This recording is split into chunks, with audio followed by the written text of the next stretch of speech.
Dear friends, మనం MS ఆఫీస్లోని MS Word గురించి నేర్చుకుంటూ ఉన్నాం.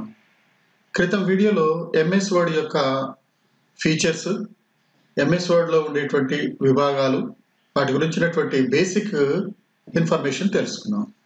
ఈరోజు ఎంఎస్ వర్డ్లో పార్ట్ 2లో డాక్యుమెంట్ ఎలా క్రియేట్ చేయాలి, create document, save and save as, text editing, దాంట్లో సెలెక్షన్ ఎలా, డిలీట్ ఎలా, బ్యాక్ స్పేస్ ఎలా అని, తర్వాత అండు రీడు బటన్స్ గురించి, copy, cut and paste, print preview, ఈ విషయాలన్నీ కూడా ప్రాథమికమైనటువంటి అంశాలు. ఇవి కంపల్సరీ తెలుసుకోవాల్సినటువంటి అవసరం ఉన్నది. ఓకే, ఇప్పుడు మొదట మనం క్రితం వీడియోలో చెప్పినట్టే 2013 వర్డ్ కనుక వాడుతున్నట్టయితే దాంట్లో సెర్చ్ బాక్స్లో మనం వర్డ్ అని టైప్ చేద్దాం. ఎంఎస్ వర్డ్ లేదా వర్డ్ టైప్ చేస్తే వస్తుంది, ఇలా ఓపెన్ అవుతుంది. 2007 వర్షన్ ఉన్నటువంటి వాళ్ళు స్టార్ట్ బటన్ మీద క్లిక్ చేసిన తర్వాత ఆడ ఆల్ ప్రోగ్రామ్స్ వస్తుంది. దాని మీద క్లిక్ చేస్తే ఎంఎస్ ఆఫీస్ వస్తుంది. ఎంఎస్ ఆఫీస్ మీద క్లిక్ చేయడం ద్వారా మనం ఎంఎస్ వర్డ్ ఓపెన్ చేసుకోవచ్చు. ఇప్పుడు ఎంఎస్ వర్డ్ ఇలా ఓపెన్ అయిన తర్వాత బ్లాంక్ డాక్యుమెంట్ మీద క్లిక్ చేయండి. డబుల్ క్లిక్ చేయడం ద్వారా ఇది వర్డ్ ఓపెన్ అవుతుంది. ఇప్పుడు డాక్యుమెంట్ ఓపెన్ అయింది కదా, దీంట్లో మనం ఏదైనా ఒక టెక్స్ట్ని టైప్ చేసుకోవాలి. ఉదాహరణకి కొంత టెక్స్ట్ నేను టైప్ చేస్తాను. ఇది మనం కొంత టెక్స్ట్ని టైప్ చేసుకున్నాం కదా, దీన్ని ఈ టెక్స్ట్ ఇప్పుడు మనం ఒక డాక్యుమెంట్ తయారు చేసుకుంటున్నాం అనమాట. ఇంతవరకే కనుక మనం టైప్ చేయాలనుకుంటే దీన్ని ఒక డాక్యుమెంట్ అంటాం. దీంట్లో ఇది డాక్యుమెంట్ క్రియేషనే కదా. తర్వాత రెండవ పార్ట్ ఏంటి, మనం రెండోది ఏమనుకున్నాం, దీన్ని సేవ్ అండ్ సేవ్ యాజ్ చేయాలి. సేవ్ అండ్ సేవ్ యాజ్ అంటే మనం ఒక డాక్యుమెంట్ క్రియేట్ చేసుకున్నాం కదా, దాన్ని సేవ్ చేసుకోవాలి లేదా సేవ్ యాజ్ కూడా చేసుకోవాలి. అసలు సేవ్ అంటే ఏమిటి? సేవ్ అంటే మనం తయారు చేసుకున్నటువంటి డాక్యుమెంట్ని భద్రపరచుకోవటం, అంటే ప్రిజర్వ్ చేసుకోవటం. మనం ఎప్పుడంటే అప్పుడు చూసుకోవడానికి కానీ ఎప్పుడంటే అప్పుడు ఓపెన్ చేసుకోవడానికి కానీ ఉండాలి అంటే దాన్ని లాకర్లో పెట్టి దాచినట్టు దాన్ని దాయటం అనమాట. లేకపోతే సేవ్ చేయకపోతే అది ఎప్పుడైతే మనం కంప్యూటర్ క్లోజ్ చేస్తామో, ఇది వర్డ్ క్లోజ్ చేస్తామో అది మనకు కనిపించదు. కాబట్టి సేవ్ చేయాలి. సేవ్ చేసే పద్ధతి ఏమిటి అన్నప్పుడు ఇక్కడ చూడండి, మీరు క్విక్ యాక్సెస్ టూల్ బార్లోకి వెళ్ళండి. క్విక్ యాక్సెస్ టూల్ బార్లోకి వెళ్ళండి. ఇక్కడ వెళ్ళిన తర్వాత ఇక్కడ సేవ్ అనేటువంటి బటన్ కనపడుతుంది. దీన్ని క్లిక్ చేయండి. క్లిక్ చేయగానే ఇక్కడ సేవ్ అడుగుతుంది. సేవ్ అన్నప్పుడు ఎక్కడ క్లిక్ చేయాలి, డ్రైవ్లోనా, కంప్యూటర్లోనా, ఇంకెక్కడైనా యాడ్ చేయాలా అని అడుగుతుంది. మనం కంప్యూటర్లోనే కాబట్టి కంప్యూటర్లో కూడా డెస్క్టాప్లోనా డాక్యుమెంట్లోనా అని అడుగుతుంది. డెస్క్టాప్ అనుకుంది. డెస్క్టాప్లో అడిగిన తర్వాత మరి ఈ డాక్యుమెంట్కి ఏమని పేరు పెడతారు అని అడుగుతుంది. దీనికి సోలార్ సిస్టమ్ అని లేదా మన ఇష్టం ఏదైనా పెట్టుకోవచ్చు. దీన్ని సోలార్ సిస్టమ్ అని పెడదాం. టైప్ చేయండి. దాని యొక్క కావాలంటే ఇక్కడ ఫోల్డర్లలో కూడా సేవ్ చేసుకోవచ్చు లేదా జస్ట్ సేవ్ అని. ఇప్పుడు మనకి ఇది సేవ్ అయిపోయింది. సేవ్ అయిందా లేదా అనేది ఎట్లా తెలుస్తుంది? ఒకసారి దీన్ని మినిమైజ్ చేసుకోండి. ఇక్కడ చూడండి, మినిమైజ్ అంటే ఇక్కడ టూల్ బార్లోకి వెళ్ళిపోతుంది. ఇది మ్యాక్సిమం. డెస్క్టాప్ మీద సేవ్ చేసాం కదా ద సోలార్ సిస్టమ్ పేరుతోటి, అది సేవ్ అయిందా లేదా అనేది చూద్దాం. ఇది ద సోలార్ సిస్టమ్. దీన్ని ఓపెన్ చేయండి. ఓకే, ఓపెన్ అయింది కదా. ఇది మనం డాక్యుమెంట్ని సేవ్ చేసుకునేటువంటి విధానం, తిరిగి ఓపెన్ చేసుకునేటువంటి పద్ధతి. ఇంతకుముందు మనం డాక్యుమెంట్ని సేవ్ చేసాం కదా, ఇప్పుడు సేవ్ యాజ్ అనేటువంటిది ఏమిటి? సేవ్ యాజ్ ఎట్లా చేయాలి? సేవ్ యాజ్ అంటే ఆల్రెడీ సేవ్ చేసినటువంటి డాక్యుమెంట్ని దాని యొక్క నకలు, దాని యొక్క ట్రూ కాపీ లేకపోతే దాని బదులు అట్లాంటిదే ఆ ఫైల్ని మరొక చోట, మరొక ఫోల్డర్లోనో మరొక డ్రైవ్లోనో ఎక్కడో ఒక చోట దాచిపెట్టడాన్ని సేవ్ యాజ్ అంటారు. మనం సేవ్ చేసినటువంటి డాక్యుమెంట్ ఒకవేళ డిలీట్ అయినా సరే మనం సేవ్ యాజ్ ద్వారా సేవ్ చేసిన డాక్యుమెంట్ ఓపెన్ చేసి చూసుకోవచ్చు. ఇది ఉన్నటువంటి సౌలభ్యం. కాబట్టి ఈ సేవ్ యాజ్ అనేది ఎట్లా చేస్తారు? సేమ్ ఇంతకు ముందులాగే మళ్ళీ ఫైల్లోకి వెళ్ళి అయినా సేవ్ యాజ్ అనొచ్చు, లేదా ఇక్కడ సేవ్ ఉంది, మీరు ఫైల్లోకి వెళ్ళండి, సేవ్ యాజ్ అనే ఆప్షన్ కనబడుతున్నది.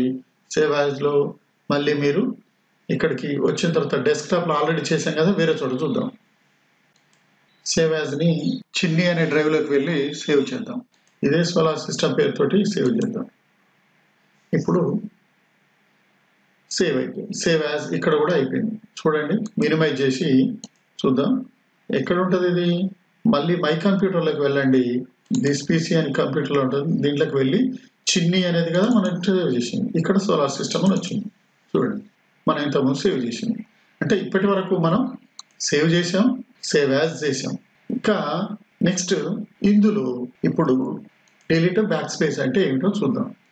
డిలీట్ బ్యాక్ స్పేస్ నేర్చుకోవడానికంటే ముందు వర్డ్లో ఉన్నటువంటిది ఏంటంటే, మామూలుగా కర్సర్ మామూలుగా డాక్యుమెంట్ ఓపెన్ కాగానే లెఫ్ట్ సైడ్ ఉంటుంది.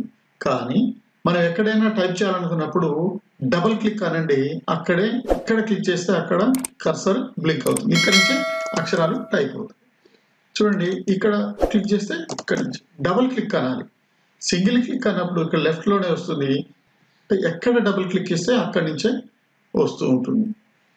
సో ఇక ఇప్పుడు ఏదైనా వర్డ్ని సెలెక్షన్ చేసుకోవటం. సెలెక్షన్ అంటే ఎట్లా? ఇందులో ఉన్నటువంటి వర్డ్స్లో ముందు ఈ పదం దా ఉంది కదా, దా పదం కంటే ముందు ఉంచి క్లిక్ చేసేది. ఆడ నుంచి కర్సర్ని అక్కడ తీసుకువెళ్ళి ఇక్కడ ఉంచాలి. ఉంచిన తర్వాత అది అక్కడ బ్లింక్ అవుతూ ఉంటుంది.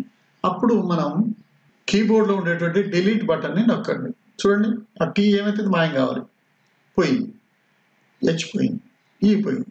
ఇది డిలీట్. ఒకవేళ మరి డిలీట్ చేయడానికి తీసేయడానికి ఉన్నటువంటి అక్షరాలను తీసేయడానికి రెండు ఆప్షన్లు ఉన్నాయి. ఒకటి డిలీట్, ఒకటి బ్యాక్ స్పేస్. ముందు పెట్టి డిలీట్ కొడితే ఇటు వెనక ఉన్న అక్షరాలన్నీ పోతాయి. అదే చివరికి పెట్టండి. ఎం ఉంది, ఎం చివరికి పెట్టి ఇప్పుడు బ్యాక్ స్పేస్ నొక్కితే ముందు ఉన్నటువంటి అక్షరాలన్నీ డిలీట్ అయిపోతాయి. ఇది డిలీట్ అండ్ బ్యాక్ స్పేస్. లేదు ఇక సెలెక్షన్ అన్నాం కదా. సెలెక్షన్ అంటే ఏమిటి? ఇప్పుడు చూడండి, సెలెక్షన్. ఇప్పుడు డిలీట్ బ్యాక్ స్పేస్ గురించి నేర్చుకున్నాం కదా. సెలెక్షన్ అంటే ఏమిటి? అంటే వర్డ్ సెలెక్షన్ కానీ, లేదా సెంటెన్స్ సెలెక్షన్ కానీ, లేదా పారాగ్రాఫ్ సెలెక్షన్ కానీ ఎట్లా చేస్తారు అనేది చూద్దాం. ఇప్పుడు మీ కర్సర్ని తీసుకెళ్ళి ఏదైనా ఒక పదం వర్డ్ ముందు ఉంచాలి. వర్డ్ ముందు ఉంచి దాన్ని ఉంచారు కదా, ఇక్కడ బ్లింక్ అవుతుంది. ఒక పదం సెలెక్ట్ చేసుకోవాలంటే ఆ పదం ముందు ఉంచి డబుల్ క్లిక్, మౌస్లోని లెఫ్ట్ బటన్ని డబుల్ క్లిక్ చేయటం ద్వారా ఆ పదం సెలెక్ట్ అవుతుంది. చూడండి, ఈ ఫ్యామిలీ ముందు ఉంచాను, అది సెలెక్ట్ అయింది. ఓకే, సెంటెన్స్ అంతా సెలెక్ట్ కావాలి. ఎలా సెంటెన్స్ అంతా సెలెక్ట్ కావాలంటే జాగ్రత్తగా వినండి. ఇంతకుముందు ఏమో వర్డ్ ముందు ఉంచాం కదా. ఇప్పుడు మనం ఏం చేస్తామంటే ఈ కర్సర్ని కాస్త ఇంకా లెఫ్ట్కి జరుపుతూ వెళ్తాం. పోయినప్పుడు ఇక్కడ చూడండి, ఇది యారో మార్క్ మారింది, కర్సర్ మారిపోయింది. ఇక్కడ ఉంటే ఇట్లా ఉంది కదా, ఇక్కడికి కొంచెం పక్కకు రాగానే కర్సర్ మారింది. ఇప్పుడు ఏం చేద్దాం, డబుల్ క్లిక్ ఇద్దాం. డబుల్ క్లిక్ అనగానే సెంటెన్స్ అంతా మారింది. ఒకవేళ ఇప్పుడు ఈ పేరా అంతా మారాలంటే, పేరా అంతా సెలెక్ట్ కావాలి అంటే ఏం చేయాలి? దీన్ని అలాగే యారో మార్క్లోకి మారిన తర్వాత డబుల్ క్లిక్, ఎక్కువ క్లిక్ వేయటం ద్వారా అది మొత్తం సెలెక్ట్ అవుతుంది. ఆ పేరా అంతా సెలెక్ట్ అవుతుంది. చూడండి, తీసేస్తే పోతుంది. ఒక వర్డ్ ఇసుట్ వచ్చిన తర్వాత ఒక్కసారి క్లిక్ చేస్తే, డబుల్ క్లిక్ చేస్తే అది తర్వాత ఇంకెక్కువ క్లిక్లు ఇవ్వటం ద్వారా పారాగ్రాఫ్ అంతా సెలెక్ట్ అవుతుంది. ఈ సెలెక్ట్ అవుతున్నప్పుడు మాత్రమే మనం దాన్ని కాపీ చేయటం కానీ, కట్ చేయటం కానీ, లేదా మొత్తం ఒకటేసారి డిలీట్ నొక్కామనుకోండి, డిలీట్ మొత్తం. ఇది దీంట్లో ఉండేటువంటి సౌలభ్యం. అర్థమైంది కదా. సెలెక్షన్ ఎట్లా చేసుకోవాలి, డిలీట్ ఎట్లా చేసుకోవాలి, బ్యాక్ స్పేస్ ఎట్లా చేసుకోవాలి అనేటువంటిది ఇందులో ఉన్నటువంటి మరొక అంశం ఏంటి మనం చూడాల్సింది. డిలీట్, బ్యాక్ స్పేస్ తర్వాత అండు, రీడు ప్రక్రియలు. అండు, రీడు అంటే ఏమిటి? అండు అంటే మనం టైప్ చేస్తున్నప్పుడు లేదా రాస్తున్నప్పుడు ఏదైనా తప్పులు పోవటం సహజం. పొరపాటును మనం టైప్ చేసింది పొరపాటున డిలీట్ అయిపోయింది. అప్పుడు ఎట్లా? ఇప్పుడు మాట్లాడుతుండగానే ఇది డిలీట్ అయిపోయింది. ఫ్యామిలీ ఆఫ్ అనేది తర్వాత ఏముందో పోయింది. ఎట్లా ఇది అంటే, అది సేవ్ చేయకుండా ఉన్నప్పుడైతే దాన్ని మనం అండు బటన్ ఉపయోగించి తిరిగి తెచ్చుకోవచ్చు. అండు బటన్ అన్నప్పుడు క్విక్ యాక్సెస్ టూల్ బార్లోకి వెళ్ళండి. ఇక్కడ కనపడుతుందా, ఇటు పక్కన దాన్ని క్లిక్ చేయండి, వచ్చేసింది. చూడండి, ఇది అండు అంటారు అనమాట. అలాగే ఇంతకుముందు తీసేసింది మళ్ళీ వచ్చింది కదా, ఇది వద్దుగా మళ్ళీ వద్దు అనుకున్నప్పుడు ఇగో ఇది రీడు, మళ్ళీ వెళ్ళిపోతుంది. మళ్ళీ కావాలనుకుంటే అండు. డిలీట్ అయింది తిరిగి రావాలి అంటే అండు, మళ్ళీ పోయింది రావాలి అంటే అది సెలక్షన్లో ఉన్నప్పుడు. ఇప్పుడు ఇది అండు రీడు బటన్స్ గురించి. ఇప్పుడు అండుకి షార్ట్ కట్, అండుకి shortcut control Z, control Z, control plus Z. అండుకి షార్ట్ కట్ కంట్రోల్ జెడ్. కీబోర్డ్లోని కంట్రోల్ బటన్ని ప్రెస్ చేసి హోల్డ్ చేసి జెడ్ని ఒకసారి ప్రెస్ చేయడం ద్వారా ఇంతకుముందు ఏదైతే డిలీట్ అయిందో అది వస్తుంది చూడండి. ఇప్పుడు డిలీట్ అయింది కదా. అండుకి షార్ట్ కట్ కంట్రోల్ జెడ్. అంటే ఇప్పుడు ఫ్యామిలీ ఆఫ్ అని ఉన్న దాని తర్వాత డిలీట్ అయిపోయింది కదా, అది తిరిగి రావాలంటే ఇంతకుముందు మనం ఇక్కడ రీడు బటన్ ఉపయోగించాం. ఇప్పుడు కంట్రోల్ జెడ్, కంట్రోల్ హోల్డ్ చేసి జెడ్ని క్లిక్ చేయండి. ఓకే, వచ్చేసింది. ఇది షార్ట్ కట్ కంట్రోల్ జెడ్. ఒకవేళ ఇట్లా చాలా తీసేసినప్పుడు కంట్రోల్ జెడ్ని పలుమార్లు ఎక్కువ సార్లు కంట్రోల్ జెడ్ అంటే ఇంతకుముందు తీసేసినవి అన్నీ కూడా వచ్చేస్తాయి, ఒకదాని తర్వాత ఒకటి వచ్చేస్తాయి. ఒక్కొక్క లెటర్ తీసేస్తే ఒక్కొక్క లెటర్, వర్డ్స్ తీసేస్తే వర్డ్స్ అన్నీ వరుసగా వచ్చేస్తాయి. ఇప్పుడు రీడుకి షార్ట్ కట్ కంట్రోల్ వై. ఇప్పుడు వచ్చేసింది కదా, మళ్ళీ ఇది వెళ్ళిపోతుంది, వెనక్కి వెళ్ళిపోతుంది, కంట్రోల్ వై. ఇప్పుడు మళ్ళీ కంట్రోల్ జెడ్ అంటే తిరిగి వస్తుంది, కంట్రోల్ వై అంటే ఇది అండు రీడు. మనకి సేవ్ చేసుకున్న అయ్యో డిలీట్ అయిపోయింది ఎలా అన్నప్పుడు ఈ అండు రీడు ప్రాసెస్ ద్వారా మనం తీసుకోవచ్చు. ఇప్పుడు కాపీ అంటే ఏమిటి, కట్ అంటే ఏమిటి, పేస్ట్ అంటే ఏమిటో చూద్దాం. ఇప్పుడు ఇదే వాక్యాన్ని తిరిగి మళ్ళీ ఏదో ఒక చోట కావాలి అనుకున్నప్పుడు మనం ఏం చేయాలి అంటే దీన్ని సెలెక్ట్ చేసుకోవాలి. సెలెక్షన్లో ఇంకోటి ఏంటంటే ఈ పదం ముందు కర్సర్ ఉంచి దాన్ని మౌస్లోని లెఫ్ట్ బటన్ని హోల్డ్ చేసి దీన్ని లాగండి, డ్రాగ్ చేయండి. ఎంతవరకు కావాలో అంతవరకు డ్రాగ్ చేయండి. అది సెలక్షన్లోకి మారిపోతుంది, ఏదో ఒక కలర్లోకి మారిపోతుంది. కొన్ని చోట్ల కొన్నిట్లో బ్లూ కలర్లోకి, కొన్ని బ్లాక్లోకి మారిపోతాయి. వర్డ్ ముందు నుంచి దాన్ని మౌస్ని లెఫ్ట్ బటన్ పట్టుకొని హోల్డ్ చేసి లాగాలి, డ్రాగ్ చేయాలి. ఎంతవరకు లాగాలంటే అంతవరకు డ్రాగ్ చేస్తే అది సెలక్షన్లోకి మారుతుంది. సెలక్షన్లోకి పోయిన తర్వాత మాత్రమే మనం దాన్ని కాపీ చేసుకోగలము. దాన్ని కాపీ చేయాలంటే మళ్ళీ మనం ఇక్కడ చూడండి కాపీ అని ఉంది, ఈ కాపీని క్లిక్ చేయండి. కాపీని క్లిక్ చేస్తే ఇది కాపీ అయిపోయింది. సో మనం ఎక్కడైతే కావాలనుకుంటామో కాపీ చేసినటువంటి సెంటెన్స్ ఎక్కడైతే కావాలనుకుంటామో అక్కడ మౌస్ ద్వారా క్లిక్ చేసి పాయింటర్ని ఉంచి మనం మళ్ళీ ఏం చేయాలి, కాపీ చేసాం కదా దాన్ని పేస్ట్ చేయాలి. పేస్ట్ అనేటువంటిది ఇక్కడ చూడండి, పేస్ట్ అనండి. ఇప్పుడు పేస్ట్ అయ్యి మళ్ళీ పేస్ట్ అనండి. ఎన్నిసార్లు పేస్ట్ అంటే అన్నిసార్లు పేస్ట్ అయిపోతుంది. అంటే ఇక్కడ ఉన్నటువంటిది ఇక్కడికి వచ్చేస్తుంది. తర్వాత ఇంకొకటి, తర్వాత కట్ ఏమిటి, కట్ అన్నప్పుడు ఇప్పుడు మళ్ళీ దీన్ని సెలెక్ట్ చేయండి. దీన్ని సెలెక్ట్ చేసినప్పుడు అది కలర్లోకి మారిపోయింది కదా. ఇప్పుడు కట్ అంటే కాపీ అంటేనేమో అక్కడ సెంటెన్స్ అక్కడిది అలాగే ఉండి తిరిగి అటువంటి సెంటెన్స్లు మరికొన్ని ఉంటాయి. కానీ కట్ అంటే ఇక్కడ డిలీట్ అయిపోయి మరొక చోట వస్తుంది కట్ అనేది. చూడండి ఇక్కడ ఉంది కదా కత్తెర గుర్తు, సీజర్ గుర్తుంది కదా, దీన్ని కట్ అనేది. ఇక్కడ మనం ఆల్రెడీ ఏదైతే కట్ చేసామో ఇక్కడ కూడా వెళ్ళిపోతుంది. ఇక్కడ చూడండి మళ్ళీ దీన్ని ఏం చేయాలి, కట్ చేసాం కదా పేస్ట్ అనాలి. ఇక్కడ వచ్చేసి ఏమిటి, కాపీ కట్ పేస్ట్. వీటికి షార్ట్ కట్లు కూడా ఉన్నాయి. ఇక్కడ పెట్టి డబుల్ క్లిక్ అనండి, ఆ పాయింట్ అది సెలెక్ట్ అయిపోతుంది కదా. దీన్ని కాపీ చేయాలి. కాపీకి షార్ట్ కట్ ఏమిటి, కంట్రోల్ సి. కంట్రోల్ సి అంటే కాపీ. ఇక్కడ క్లిక్ చేసి ఇక్కడ పేస్ట్ అనండి, పేస్ట్ అయింది. మరి పేస్ట్ కూడా ఏమైనా షార్ట్ కట్ ఉందా అంటే కంట్రోల్ సి అంటే కాపీ, ఇక్కడ మళ్ళీ క్లిక్ చేసి కంట్రోల్ వి అంటే పేస్ట్. ఇప్పుడు రైట్ బటన్ నొక్కి రైట్ బటన్లో పేస్ట్ ఆప్షన్స్ ఉంటాయి, దాంట్లో మనం క్లిక్ చేస్తే కాపీ అయిపోతుంది, పేస్ట్ అయిపోతుంది. ఇందులో ఉంటాయి. లేదు కాపీ దీనికి సెలెక్ట్ చేసుకున్న తర్వాత దీని మీదనే ఉంచి ఈ సెంటెన్స్ మీదనే ఉంచి మనం కాపీ కూడా చేసుకోవచ్చు. కాపీ అని మళ్ళీ ఎక్కడంటే అక్కడ మనం పేస్ట్ చేసుకోవచ్చు. పేస్ట్ అయిపోతుంది. సో రైట్ బటన్ ఉపయోగించి చేయవచ్చు. ఏదైనా ఒకటి సెలెక్ట్ చేసుకోవాలి.